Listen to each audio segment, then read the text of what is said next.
What is the policy of the major Southern California sheriffs regarding arming citizens with concealed weapons? We interviewed Sheriff Leroy Baca of Los Angeles County and Sheriff Mike Carona of Orange County and found considerable differences between these two top law enforcement officers. The problem in the state of California is that we're not a right-to-carry state. And so people who want to carry a concealed weapon have to apply with either the local police chief or the local sheriff to get that permit. The Sheriff's Department of Los Angeles County will issue concealed weapons permits to individuals who have been victims of a violent crime. We also issue them to retired FBI agents and police officers, along with judges who are currently serving on the bench and other public officials who have been threatened. Our total number of permits is under 500. And I think that that's a reasonable figure. Historically, it's either been somebody that the chief or the sheriff knows well, and so there's this issue of, well, was there political patronage? Is it because of a friendship? And what we really wanted to do in the Orange County Sheriff's Department, what I campaigned on, was developing an objective criteria under California state law. So regardless of who applied, if they met that objective criteria, they would get the CCW permit. If they didn't, they wouldn't. Some proponents say that an armed society is a safe society. These two sheriffs fundamentally disagree. The question or comment about whether or not gun permit carriers are a factor in reducing crime, no evidence of that in Orange County or Los Angeles County, either one.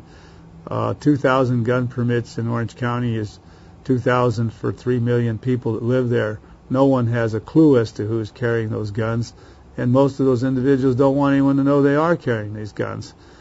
So I think the people that like guns would like the general public to believe that somehow an armed society is a safer society. I don't think so. A study that was done by Dr. Lott out of the University of Chicago, where he looked at right-to-carry states, and he made he came to a conclusion that concealed weapons permits, more guns. I think the name of his book is More Guns, Less Crime.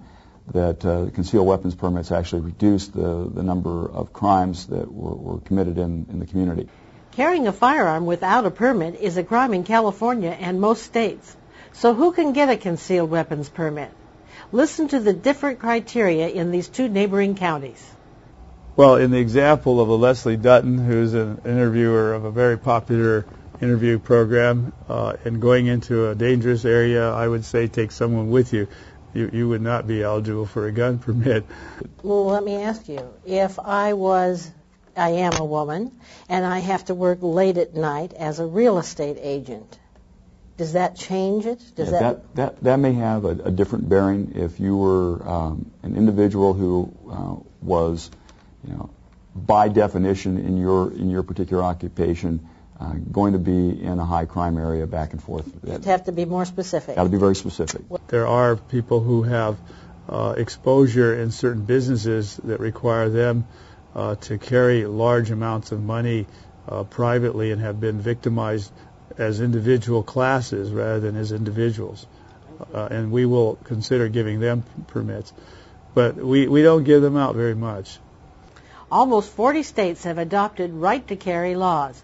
What does this mean to citizens who want to be able to defend themselves?